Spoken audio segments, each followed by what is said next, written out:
সালামু আলাইকুম, আপনাদের সবাইকে স্বাগত জানাচ্ছি আজকের এইচএসসি রসায়নের আলোচনায়। এইচএসসি রসায়নের প্রথম বর্ষে যারা প্রথম বর্ষের বিশেষ করে যারা প্রথম বর্ষে আছে এবং প্রথম বর্ষে নতুন ভর্তি হচ্ছে তাদের জন্য যে ধরনের বইগুলো রসায়নের ক্ষেত্রে পড়া উচিত সেই বইগুলোর একটি তালিকা আমরা ইতিমধ্যে প্রকাশ করেছি, আমাদের পেজে দেওয়া আছে। ওইখান থেকেই আমরা বুঝতে পারবো যে আমাদের হচ্ছে রসায়ন প্রথম বর্ষের জন্য আমাদের কি কি বিষয় পড়তে হবে। তো এটি একটি ইম্পর্টেন্ট বিষয় যে আমি কি ধরনের বইগুলো পড়বো। আমাদের ওয়েবসাইটে এইচএসসি ডিটেলস, ফার্স্ট ইয়ার এবং সেকেন্ড ইয়ারের কেমিস্ট্রি এবং অন্যান্য সাবজেক্টগুলোর ডিটেলস আছে। এইখান থেকে আমরা বুঝতে পারবো যে একটা পেপারের জন্য আমার কি কি পড়তে হবে। তো রসায়নের প্রথম বর্ষের যদি ফার্স্ট ইয়ারের প্রথম পার্টের কেমিস্ট্রিতে আমরা ঢুকি, কেমিস্ট্রিতে ঢুকলে আমরা এখানে পেয়ে যাচ্ছি আর ডিটেলস আমরা পেয়ে যাচ্ছি। আমাদের এখানে একটা ভিডিও আপলোড করা আছে, এখানে ভিডিও থেকে আমরা দেখতে পারবো। অ্যাট দ্য সেম টাইম হচ্ছে যে এই জেনারেল ডিসকাশন, এই যে এটা জেনারেল ডিসকাশন যে অংশটুকু রয়েছে, এই অংশটুকুতে গেলে আমরা হচ্ছে বইয়ের লিস্টটা পেয়ে যাব যে কেমিস্ট্রির জন্য আমাদের পড়তে হলে কেমিস্ট্রিতে কি কি ধরনের বইগুলো আমাদের পারচেস করতে হবে, সেটি হচ্ছে আমরা এখান থেকে পাবো। আর হচ্ছে যে আমরা যদি ডেমো ভিডিও চাই তাহলে এখান থেকে এইচএসসি ডেমো ভিডিওগুলো আমরা পাবো। এই ডেমো ভিডিওগুলোর লিঙ্কগুলো অ্যাক্টিভেট হয়ে যায়। যদি কাউকে পেজ যখন লিঙ্ক দেওয়া হয় তখন এখানে ঢুকেই সে ডেমো ভিডিওগুলো চেক করে দেখার সুযোগ আছে। আরেকটি বিষয় হচ্ছে যে যদি কেউ রেজিস্ট্রেশন করতে চায় তাহলে এখান থেকে এই যে রেজিস্ট্রেশন বাটনে ক্লিক করে রেজিস্ট্রেশন করা যাবে। অ্যাট দ্য সেম টাইম হচ্ছে যদি কেউ কথা বলতে চায় তাহলে এই হটলাইনে কথা বলা যাবে, এবং যদি কেউ ইনবক্স করতে চায় তাহলে এখান থেকে ইনবক্স করা যাবে। তো এখানে হচ্ছে যে সবগুলো লিঙ্ক থাকে। অ্যাট দ্য সেম টাইম হচ্ছে যে সিক্রেট পেজ যেটি রয়েছে এবং টেলিগ্রাম রয়েছে, সেই টেলিগ্রামে কিন্তু লিঙ্কগুলো দেওয়া থাকে, সুতরাং যে কোনো জায়গা থেকে যে কেউ ক্লাসগুলো করতে পারবে। আর এখানে সবারই একটা পার্সোনাল পেজ থাকে, সেই পেজে সবার যাবতীয় ইনফরমেশন গুলো থাকে এবং সেখান থেকেই তারা কাজগুলো করতে পারে এবং কন্টেন্ট গুলো দেখতে পারে। এবং হচ্ছে যে অনলাইন এক্সাম দেওয়ার এখানে ব্যবস্থা রয়েছে, অনলাইন এক্সাম গুলো দেওয়া যাবে এখান থেকে, এবং এমসিকিউ যেগুলো সেগুলো দেওয়া যাবে, এবং হচ্ছে অনলাইন লাইভ রিটেন যে এক্সাম সেটিও দেওয়া যাবে। অর্থাৎ এইচএসসি ফাইনাল যে পরীক্ষা হবে সেই ফাইনাল পরীক্ষার মতো কিভাবে পরীক্ষাগুলো নেওয়া হয়, রিটেন পরীক্ষাগুলো কিভাবে হবে, অর্থাৎ আপনার পরীক্ষার ফাইনাল পরীক্ষার আগে একাধিক পরীক্ষা দেওয়ার সুযোগ রয়েছে। তো আমরা প্রথমে আজকে যে অধ্যায়টি নিয়ে কথা বলতে যাচ্ছি সেটি হচ্ছে অধ্যায় 2, দ্যাট ইজ হচ্ছে গুণগত রসায়ন, that is qualitative chemistry. Qualitative chemistry বা গুণগত রসায়নের ভিতরে আমরা যদি এই চ্যাপ্টারটার দিকে লক্ষ্য করি, এখান থেকে প্রতি বছর কোশ্চেন আসে এবং এটি খুবই গুরুত্বপূর্ণ একটা চ্যাপ্টার। এই চ্যাপ্টার ছাড়া আসলে কেমিস্ট্রির বেস তৈরি হবে না। এখানে অনেক ট্রিক্স এবং হচ্ছে ট্রিকি বিষয় রয়েছে, যে বিষয়গুলো যদি না শেখা যায় তাহলে পরীক্ষায় কোনো রকম পাশ করলেও, এইচএসসি পরীক্ষায় কোনো রকম পাশ করলেও কিন্তু হচ্ছে অ্যাডমিশন টেস্টের ক্ষেত্রে মারাত্মক রকমের প্রবলেম ক্রিয়েট করবে। কারণ প্রচুর কোশ্চেন এখান থেকে এসে থাকে বিভিন্ন বুয়েট এবং মেডিকেল কলেজের অ্যাডমিশনে এবং ইউনিভার্সিটি অ্যাডমিশনে। এবং এই প্রতিটা জিনিসই প্রথম বর্ষের যখন আমরা কোর্স করছি তখন প্রথম বর্ষের কোর্স করার সাথে সাথেই এগুলোকে অ্যাডজাস্ট করতে হবে বা অ্যাড্রেস করতে হবে, এবং কোন জিনিসটা আমার পরবর্তীতে অ্যাডমিশনে লাগবে সেটি একই সাথে আমাদেরকে মাথায় রাখতে হবে। জাস্ট মাথায় রাখলেই হবে, কারণ হলো যে এটা অ্যাডমিশনের ক্ষেত্রে আলাদা করে যেহেতু পড়ার সময় কিছুটা 2-3 মাসের মতো পাওয়া যাবে, কিন্তু যদি আমি যখন একটা চ্যাপ্টার পড়তেছি এই চ্যাপ্টারটা পড়ার সময় যদি আমি জানি বা আমি যদি বুঝি যে এই চ্যাপ্টার থেকে এই জিনিসটা মেডিকেল পরীক্ষায় বা ইউনিভার্সিটি অ্যাডমিশন বা হচ্ছে বুয়েটের অ্যাডমিশন বা রুয়েটের অ্যাডমিশনের ক্ষেত্রে এসে থাকে, এই গাইডলাইনটা যদি আমি এই ইন্টারমিডিয়েটের ক্ষেত্রেই পেয়ে যাই তাহলে সেক্ষেত্রে আমার হচ্ছে যে আমার জন্য এটি সুবিধা হবে যে আমার মনে রাখতে। তো এই মনে রাখার বিষয়টি কিন্তু হচ্ছে যে জাস্ট এটা কিন্তু মাথায় রাখলেই হবে এবং সাথে সাথে দেখে গেলেই হবে। তো আমরা এইচএসসির কেমিস্ট্রির যেই চ্যাপ্টারগুলো আমরা পড়বো সেই চ্যাপ্টারগুলোর সাথে সাথে কিন্তু আমরা সেই জিনিসটা কভার করব, যেটি আপনাদের অ্যাডিশনাল কভারেজ দিবে। এবং এটি হচ্ছে একটা এক্সেপশনাল দিক যে আমরা একাডেমিক পড়ার সাথে সাথে সেই জিনিসগুলো এমসিকিউ যেগুলো এসে থাকে বা শর্ট কোশ্চেন যেগুলো এসে থাকে সেই কোশ্চেনগুলোকে আমরা অ্যাড্রেস করব, এবং এটার জন্য প্রয়োজনীয় নির্দেশনা বা গাইডলাইন বা সিট বা নোট বা যে সমস্ত বইগুলো কিনতে হবে সেগুলো আমরা চ্যাপ্টার শেষে বলবো। এক একটা করে চ্যাপ্টার শেষ হবে এবং এই চ্যাপ্টারের সাথে আমরা সেই জিনিসগুলো কভার করে যাব। আমরা যখন পরীক্ষা নিব পরীক্ষার সময় সেই জিনিসগুলো কভার করব, যাতে করে আমার একাডেমিক প্রস্তুতির সাথে সাথেই এই পুরো জিনিসটা আমার দখলে চলে আসে। এবং আপনারা 2 বছর এদিকে পেয়ে যাচ্ছেন আর ওদিকে 3 মাস বা 4 মাস, তার মানে 2, 3, 2.5 বছরের মতো সময় পেয়ে যাচ্ছেন, যেটি অনেকে করে না। এই কাজটি অনেকে করে না, না করার কারণে, এই জিনিসটাকে রিমাইন্ডে না নেওয়ার কারণে দেখা যায় যে অল্প সময়ে তখন অনেক বেশি লোড পড়ে যায় আফটার এইচএসসি ফাইনাল এক্সামিনেশন। তো এইচএসসি ফাইনাল এক্সামিনেশনের পরে যখন একসাথে সবগুলো লোড পড়ে তখন অনেকের পক্ষে এটা বুঝে ওঠা সম্ভব হয় না। কিন্তু সেটা যদি প্রথম থেকেই করা যেত তাহলে অল্প এফোর্টেই হয়ে যেত, কারণ আপনি তো এটা পড়তেছেনই। যা শুধু মনে রাখতে হবে যে এই কোশ্চিনটা আমার অ্যাডমিশনও কাজে লাগবে এবং বিভিন্ন জায়গায় অ্যাডমিশনে এসছে, এবং এটা কিভাবে করবেন, কাজটা কিভাবে সহজে করা যায় উইদাউট ওয়েস্টিং এনি টাইম, কোনো সময় নষ্ট না করেই, অ্যাডিশনাল সময় না দিয়ে, সেটি কিন্তু আমরা এখানে শিখবো। এই যে ট্রিক্স যেটি, সেটি আমরা শিখবো। তো এই চ্যাপ্টার, দ্যাট ইজ গুণগত রসায়ন বা কোয়ালিটেটিভ কেমিস্ট্রি, এখানে এই চ্যাপ্টার থেকে যে কোশ্চেন গুলো আমাদের পড়তে হবে বা যে কোশ্চেন গুলো পরীক্ষায়, ফাইনাল পরীক্ষায় আসতে পারে, সেই কোশ্চেন গুলোর আমরা চ্যাপ্টার ওয়াইজ আমরা আলোচনা করব এবং কি কি কোশ্চেন পড়তে হবে সেই কোশ্চেন গুলো আমরা আলোচনা করব। যে কোশ্চেন গুলো আমরা আলোচনা করব এই কোশ্চেন গুলো জাস্ট প্রথমে বুঝে নিতে হবে, বুঝে নিয়ে এটি পড়ে ফেলতে হবে এবং হচ্ছে বারবার প্র্যাকটিস করতে হবে। তো প্র্যাকটিসের জন্য আমরা শিডিউল আছে আমাদের, সেই শিডিউল অনুযায়ী আমরা প্র্যাকটিস করব। সুতরাং একটা জিনিস পড়ার পরে সেটিকে ভুলে যাওয়া বা রিভাইজ না দেওয়ার কোনো সিচুয়েশন ক্রিয়েট হওয়ার কোনো সুযোগ নেই। তার আমরা আজকের আলোচনায় আমরা যে জিনিসটা নিয়ে কথা বলবো বা যে কোশ্চেনগুলো নিয়ে কথা বলবো সেটি আমরা একটু দেখি। আজকের আলোচনায় আমরা যে জিনিসটা নিয়ে কথা বলবো সেটি হচ্ছে এইচএসসির জন্য নির্ধারিত অধ্যায়সমূহ। আমরা যদি বইটার দিকে তাকাই তাহলে আমরা দেখতে পাবো যে এখানে যে অধ্যায়গুলো রয়েছে সে অধ্যায়গুলোর নাম এখানে দেওয়া আছে। প্রথমত হচ্ছে ল্যাবরেটরি নিরাপদ ব্যবহার, এটি আমাদের হচ্ছে চ্যাপ্টার। এই চ্যাপ্টারগুলোর ভিতরে আমরা দেখতে পাচ্ছি যে এখানে আমাদের কিছু চ্যাপ্টার রয়েছে, যে চ্যাপ্টারগুলো আমাদের ফাইনাল পরীক্ষার জন্য পড়তে হবে। সেটি হলো ল্যাবরেটরি নিরাপদ ব্যবহার প্রথম পত্র থেকে, রসায়ন প্রথম পত্র, গুণগত রসায়ন, মৌলের পর্যায়বৃত্ত ধর্ম, রাসায়নিক বন্ধন, রাসায়নিক পরিবর্তন এবং কর্মমুখী রসায়ন। তো আমরা 2 নম্বর চ্যাপ্টার, দ্যাট ইজ গুণগত রসায়ন থেকে শুরু করছি সঙ্গত কারণেই। আমরা এই প্রথম চ্যাপ্টারে পরে আসবো। এইখান থেকে পড়া শেষ হলে, এই জায়গাটা আমাদের কাভার হয়ে গেলে, এটা পড়া শেষ হয়ে গেলে দেন আমরা এখানে আসবো। তাহলে আমাদের এখন প্রথম কাজ হচ্ছে এই গুণগত রসায়ন সম্পর্কে জানা। এখন গুণগত রসায়ন সম্পর্কে জানতে গেলে এটা তো অনেক বড় চ্যাপ্টার এবং অনেকগুলো বিষয় এর ভিতরে সংযুক্ত আছে।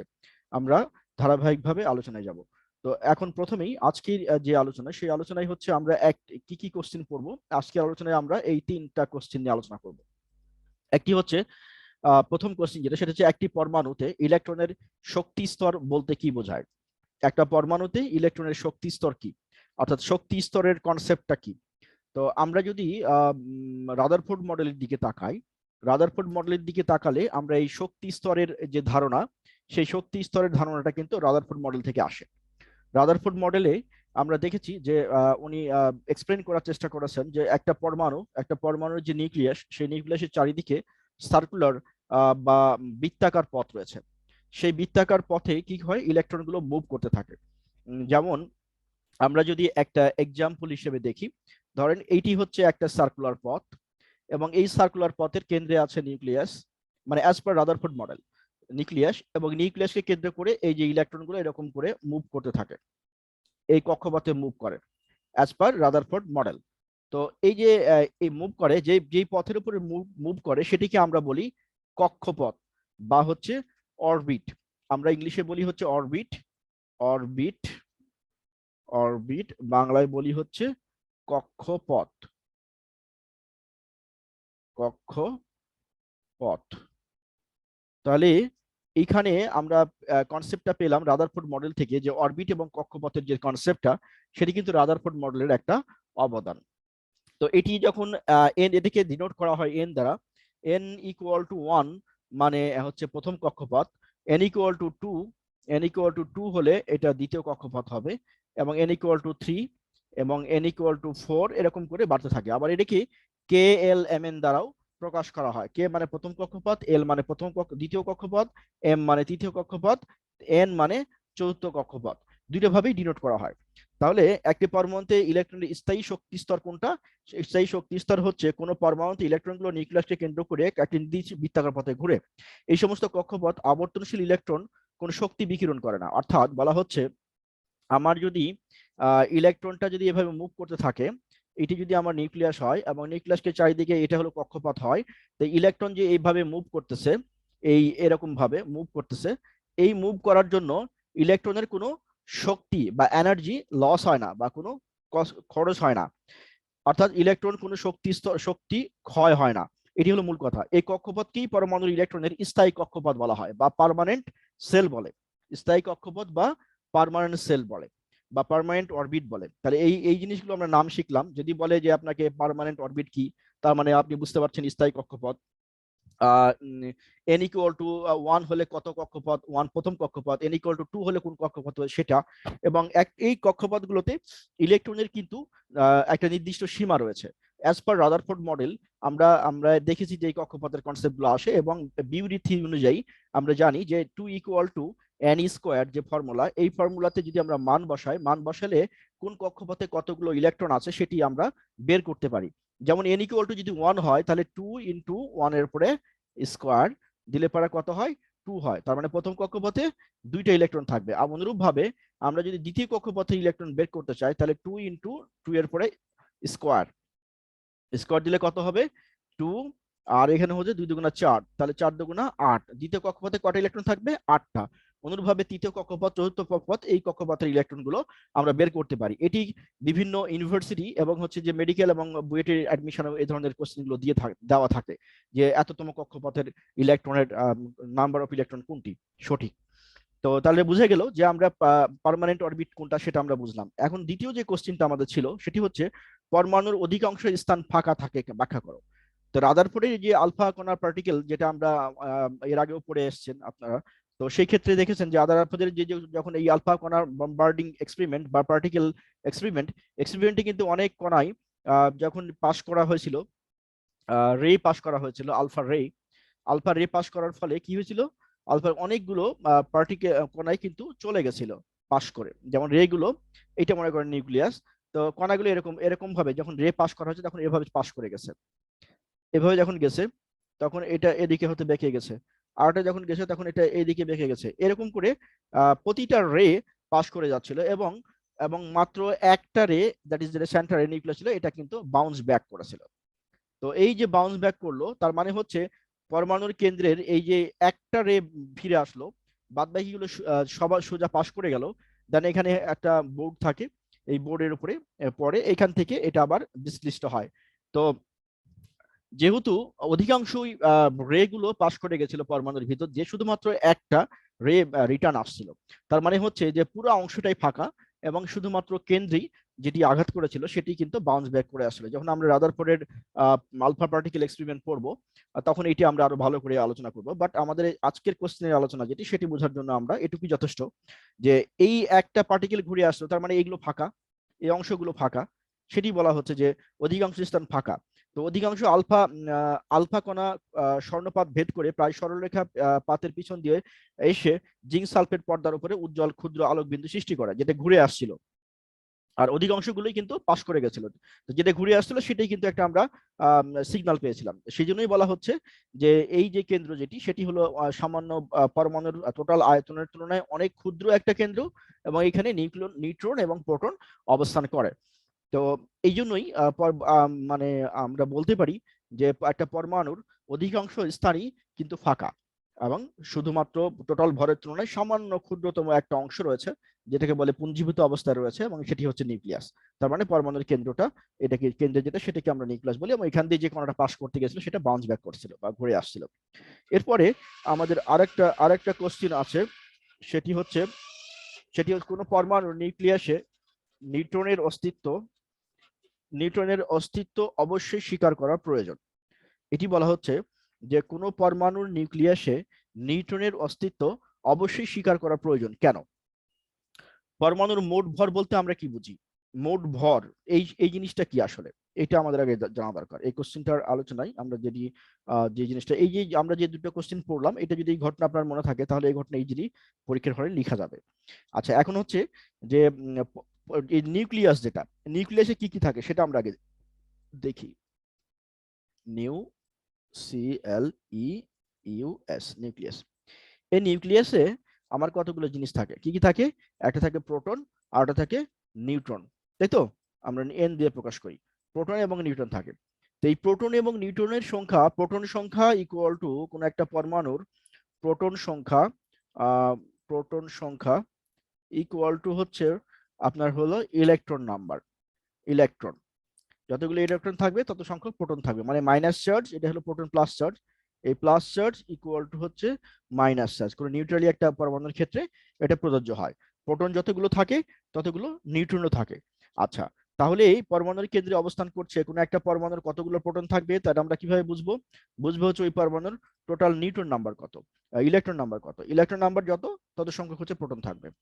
আচ্ছা, তাহলে প্রোটন সংখ্যা, আর অ্যাডিশনালি থাকে কোনটা? নিউট্রন সংখ্যা। এই প্রোটন আর নিউট্রনের যোগফল যদি যা হবে সেটিকে আমরা বলছি ভর সংখ্যা। এবং এই দুটি জিনিসই, প্রোটন এবং নিউট্রন দুটাই কিন্তু পরমাণুর কেন্দ্রে অবস্থান করে। অর্থাৎ আমরা যদি এরকম একটা সার্কেল নিই, সার্কেল নিয়ে ধরেন এইটা যদি আমরা পরমাণু নিউক্লিয়াস ধরি, তাহলে এখানে প্রোটন প্লাস এখানে কি আছে? নিউট্রন আছে। তাহলে আমরা কোনো একটা পরমাণুতে, যখন কোনো একটা পরমাণুতে যতগুলো ইলেকট্রন থাকবে ঠিক ততগুলো প্রোটন থাকবে, এটা মাথায় রাখতে হবে। তাহলে প্রোটন সংখ্যা ইকুয়াল টু ইলেকট্রন সংখ্যা, সাধারণ অবস্থায়, মানে যদি কোনো চার্জ না হয় আর কি। তাহলে কিন্তু বাস্তবে দেখা যায় যে নিউক্লিয়াসের মোট ভর প্রোটনের ভর অপেক্ষা বেশি। কেন বেশি হয়? যেমন প্রোটন সংখ্যা এবং এই যে প্রোটন থাকার কারণে, মানে বেসিক্যালি হচ্ছে যদি শুধুমাত্র শুধুমাত্র নিউট্রন থাকতো এই পরমাণুর নিউক্লিয়াসে, ধরে নিলাম যে আমরা প্রোটন নাই, যদি প্রোটন নাই তাহলে পরে এই যে নিউট্রনের যে ভর সংখ্যা, নিউট্রনের যে মাস, এই নিউট্রনের মাসের সমানই হওয়া উচিত ছিল, কিন্তু আসলে তো তা হয় না, বেশি হয়। তো বেশি হয় মানে এখানে প্রোটন থাকে। পরমাণু নিউক্লিয়াসে নিউট্রনের অস্তিত্ব অবশ্যই স্বীকার করা উচিত এই কারণেই যে দেখা যায় যে প্রোটন সংখ্যা ইকুয়াল টু ইলেকট্রন সংখ্যা হয়, কিন্তু দেখা যায় যে টোটাল মাস যেটা, সেই মাসটা বেশি হয়, ভরটা বেশি হয়। বেশি হলে তাহলে তখন দেখা যায় যে এখানে তার কি আছে?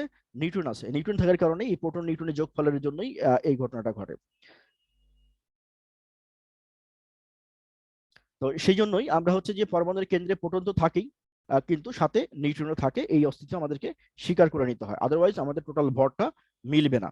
তাহলে আমরা এখান থেকে তিনটা কোশ্চেন পড়লাম। এই তিনটা কোশ্চেন হচ্ছে আমাদের আলোচনার বিষয় ছিল। আমরা আজকের এই ভিডিওতে সেটি আলোচনা করলাম। এই তিনটা কোশ্চেন আপনারা, আমি যেভাবে আমরা এক্সপ্লেন করেছি, এটা যদি আপনারা ঠিক মতো বুঝে থাকেন বা ভিডিওটা আরেকবার দেখতে পারেন, দেখে এই জিনিসটা পড়ে ফেললে এই পুরো জিনিসটা মাথায় চলে আসবে, এবং এটা নিয়ে সেকেন্ড টাইম আর আপনাদেরকে পড়তে হবে না। অর্থাৎ এই তিনটা কোশ্চেনের জন্য আপনারা মোটামুটি প্রিপেয়ার্ড হয়ে যাবেন। আর সঙ্গত কারণে এখানে আমি একটা জিনিস আলোচনা করে নিচ্ছি, যেহেতু মানে একই টাইপের, সেটি সেই জন্য আমি এটা বলে নিচ্ছি। এটাকে আমরা তো অরবিট বললাম, কিন্তু হচ্ছে যে আরেকটা ডাইমেনশন আছে, আরেকটা টার্মিনোলজি আছে। সেই টার্মিনোলজি এটার সাথে খুব রিলেটেড। যেমন এখানে যদি আমরা এটাকে যদি আমরা নিউক্লিয়াস হিসেবে ধরি, ধরেন এটা হচ্ছে নিউক্লিয়াস, আর এটা হচ্ছে আমার প্রথম কক্ষপথ, এটা হচ্ছে আমার দ্বিতীয় কক্ষপথ। তাহলে এই যে অরবিট, এইটা অরবিটাল কনসেপ্ট থেকে একটা ডুয়াল নেচার অফ লাইট, যেটি ডি ব্রগলির, সেই কনসেপ্ট থেকে আমাদের আসছে যে অরবিটালের যে অরবিটকে আরো ক্ষুদ্র ক্ষুদ্র অংশে ভাগ করা যায়, যেটাকে আমরা বলি যে অরবিটাল। তাহলে অরবিটাল হচ্ছে যে এই আপনার হচ্ছে যে রাউন্ড যে পথটা, আর অরবিট, আর অরবিটাল হলো যে এই অরবিটের চারপাশে যে এরকম থ্রি ডাইমেনশনাল স্পেস, এই স্পেসগুলোকে আমরা বলছি অরবিটাল। তাহলে প্রথমটা হলো অরবিট, এটাকে আমরা বলছি অরবিট, আর এটাকে আমরা বলছি অরবিট, আর এই যে এরকম পেঁচানো যেটি, সেটাকে আমরা বলছি অরবিটাল। তাহলে অরবিট এবং অরবিটালের কনসেপ্টটা ক্লিয়ার হলো। তার মানে অরবিট হলো নিউক্লিয়াসের চারিদিকে রাউন্ড যে পথটা সেটা, আর অরবিটাল হচ্ছে নিউক্লিয়াসের চারিদিকে যে ত্রিমাত্রিক পথ বা ত্রিমাত্রিক বিন্যাস যেটা, সেটি আমরা বলছি অরবিটাল। তাহলে অরবিট এবং অরবিটের কনসেপ্টটা আমরা বুঝলাম, এরপরে আমরা এটা নিয়ে আরো বিস্তারিত আলোচনা করবো। এগুলোকে আরো ক্ষুদ্র ক্ষুদ্র অংশে বা সেগমেন্টে বিভক্ত করা যায়, সেটা আমরা পরবর্তীতে ডেফিনেটলি আলোচনা করব। আশা করছি আপনারা বুঝতে পেরেছেন। এটা আমরা এই লেকচারটা আমরা এখানে শেষ করবো।